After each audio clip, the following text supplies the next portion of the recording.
Car Cost Canada provides the dealer cost, a list of rebates, plus discounted interest rates. The link is in the description below.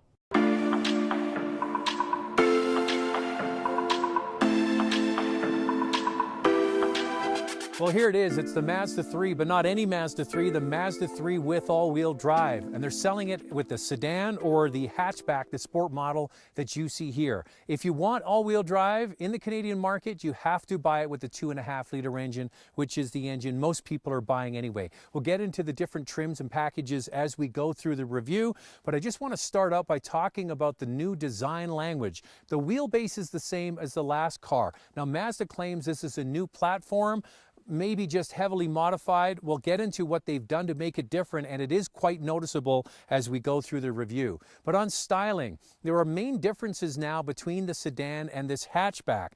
The hatchback and the sedan only have two common parts.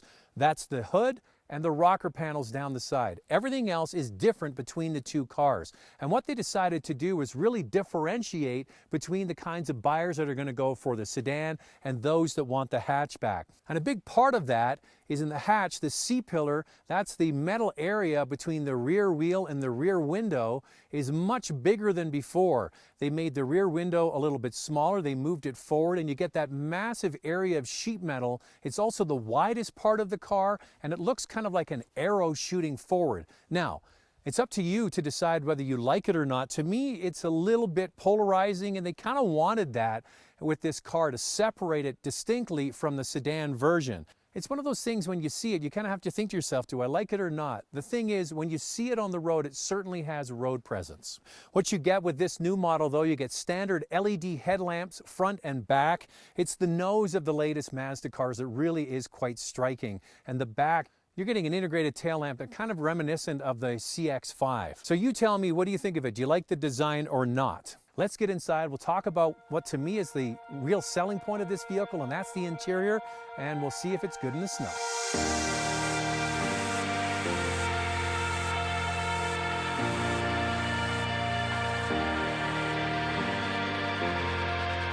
Now, Mazda claims this is an all-new platform, even though the wheelbase is the same length as the outgoing model. And the engines are carried over, and the transmission is carried over. So how new is it? Well, a big change is of course, to make room for the all-wheel drive system, but also they've changed the suspension. Gone is independent rear suspension. Now you get a solid rear axle. This seems like we're going backwards, but the way they explain it kind of makes sense. And I'll try and give you the abbreviated notes on what their philosophy is. So a multi-link rear suspension in the past had bushings that had more flexibility. So a number of bushings that had leeway and give as you went into corners and braking and all kinds of other forces. So what they've done now is they have a solid beam across the back with only one bushing on either side. And they claim because there's so much less movement now, there's only one bushing that's allowed to move, they have a much more stable and solid platform. And with a much more stable and solid platform, they're able to put on a suspension that can do more of the work, meaning they have a softer tire now and they have more compliance in the tire. And here's the thing, this car now feels like it's just driving, that old saying, driving on rails. We were driving this morning on the highway and the vehicle just felt like it was a gyro. It just kept driving perfectly straight. The other upside is when you get into a corner, when you would initially go into a corner, the rear suspension would start to give a little bit of movement. Then you had to correct in the steering. And what you find now is you come into a corner and you set it up and the vehicle just holds the line. Then you add on technology like the brakes actually grabbing certain wheels going into corners, and then the torque being shifted from wheel to wheel to aid getting through the corner. So much more sophistication with the electronics and the engine management system combined with this new setup. So here's the question, is it better? Well, I don't have the old model here to go back to back with, but what I can tell you is this car feels more premium. It's much, much quieter. It feels much more sophisticated on the road in terms of being smooth and refined, it feels more like a luxury product now. The quietness is, I can't overstate this enough, it really does feel much smoother and quieter. The car just tracks so beautifully all on its own. The upside to that is a much more premium feel. The downside is the car has less character. It seems to be a little bit mainstream and homogenous now. It opens up the door to bring maybe a turbo version of this car with a more assertive suspension to get more out of it. But compared to the old car maybe felt a little livelier because you were doing a little bit more work. This one feels more polished. Now, the all-wheel drive is only available with the 2.5-liter engine, 186 horsepower, 186 pound-feet of torque. The base 2-liter is really the price point entry-level model in the Canadian market, kind of only sold on the bottom trims. This is the one you're going to want, this is the one that's going to sell, and the all-wheel drive is the one you should consider. However, it doesn't have a big snap to it. 186 horsepower is more than a lot of other standard vehicles, but when you put your foot into it, it doesn't give you that snap. It's got a kind of a surge of power, which is where some competitors have turbocharged engines give you much more immediate response. But the biggest change, in my opinion, to the way it feels, more polished, more refined, more sophisticated, much nicer on-road presence, and very, very quiet. And the same thing is true on the inside. So let's pull over, have a quick chat about what they've done to the inside, because for me, this is the star of the show. Now, it really is worth stopping and taking a look at the inside of this new Mazda 3, because Mazda has something they call Mazda Premium. They don't want to be a premium brand, but they believe they have a lot of premium features, and they call it Mazda Premium. In fact, they even have some of their newer models come up with a signature trim that's even a higher level of finish than this. But this is really good. And what sets Mazda apart, in my opinion, a couple of things. One is the driving dynamics, but their interiors are so much better than anybody in this class. So this competing against vehicles like the Civic and the Corolla. And then when you look at this, it's like, this could look like a premium car, a luxury car. It has similar kinds of features. And one of them is the fact that the screen in the center is large. It's over 8 inches in this model, but it has the controller here in the center between the two front seats.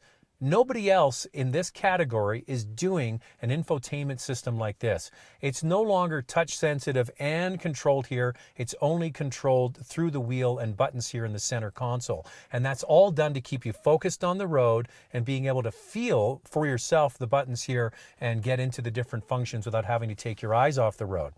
So a bigger wheel now, buttons around it, 8.8-inch screen, nice large graphics, easier to interface with. That's all welcome technology. When you see it in the dash, it looks like it's kind of hidden, but when you're in the driving position, you can see it easily. Even if you were shorter, their screen is really quite visible for you to see. But they have much better switchgear on the steering wheel, tactile feel, nicely finished. It's all really well put together. Combine that with the soft touch materials, the stitching, the red leather you get in this sport trim, soft touch instrument panel, bigger armrest.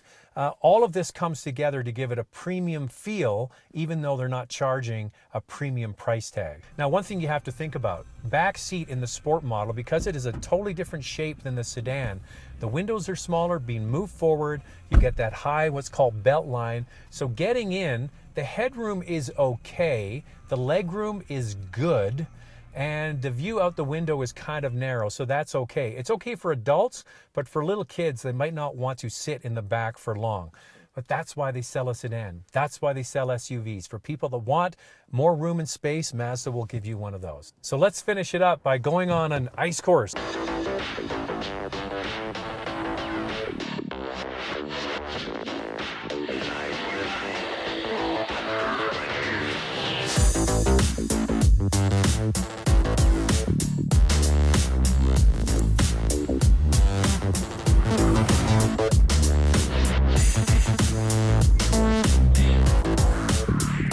Your name?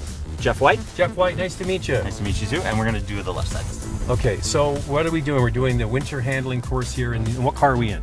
Mazda 3 all-wheel drive, all-season tire. Can I go for it? Yep, go ahead. So this winter course, you had the guys from the X Games build it, is that true? That is correct. Same thing as also who do the Red Bull jumps. The Bryce Menzies jump. Okay, so what's this simulating? So this is an intersection. So you're going to have, it's simulating cross traffic, and that you're pulling out into cross traffic, showing you just how much throttle that you can apply and still get grip. Anybody ever told you look like Jack Black? No, I haven't. Oh, a little bit, I see it. The younger, thinner Jack Black. I don't want to say you look like the current Jack Black. Right on. Because he's let himself go. Yeah, a little bit. Yeah, this is pretty good. I mean, Yeah. So now how much torque can go to the back? They didn't want to give a rigid answer on that in terms of a percentage. So they wanted us to describe that it was open. It was a very variable system. Another thing that's impressive about the system is it can actually sense when you're on a hill. Right. And most all-wheel drive systems, if you were to sit on a hill and turn the wheel, this one will actually, as you turn the wheel, most all-wheel drive systems are going to decouple from the rear. This one's going to actually stay coupled together and keep applying torque. So we're going to pull into the spot here. So your name is? My name is Imamura. If you're ready. Okay, so winter tires. You know what winter tires are on here? Blizzaks. Blizzaks. Bridgestone Okay. Blizzak, yes. Well, you can already feel a difference with the tires. Oh, yeah. That's Huge amazing, difference. yeah. You know, you think you have good grip, and then you put winter tires on, and it's then like, you're oh, like, now yeah, you got another real level. grip. Yeah, big difference with the winter tires. But yeah, it's a very confident car. Nice That's what and you slow want. through the- Well, you know what? I think the whole thing is that Just follow it's around. uneventful, right? Alright.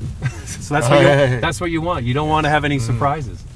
So what's the price to get into this product? In the Canadian market, the sedan, the base all-wheel drive is $26,000. The base sport, the hatchback, is $27,000. And they go right around $30,000 for the top model. If you're comparing front-wheel drive to all-wheel drive, it's about a $1,700 difference between the two. But here's the thing. Resale value. If you want to buy one of these and sell it down the road, you'd be smart to go with all-wheel drive because people just love that technology in a climate just like this with snow. I think the fact that Mazda is continuing to invest in small cars, hatchback sedans, and including all-wheel drive will certainly get attention, and it shows that this category still has life. Car Cost Canada provides the dealer cost, a list of rebates, plus discounted interest rates. The link is in the description below.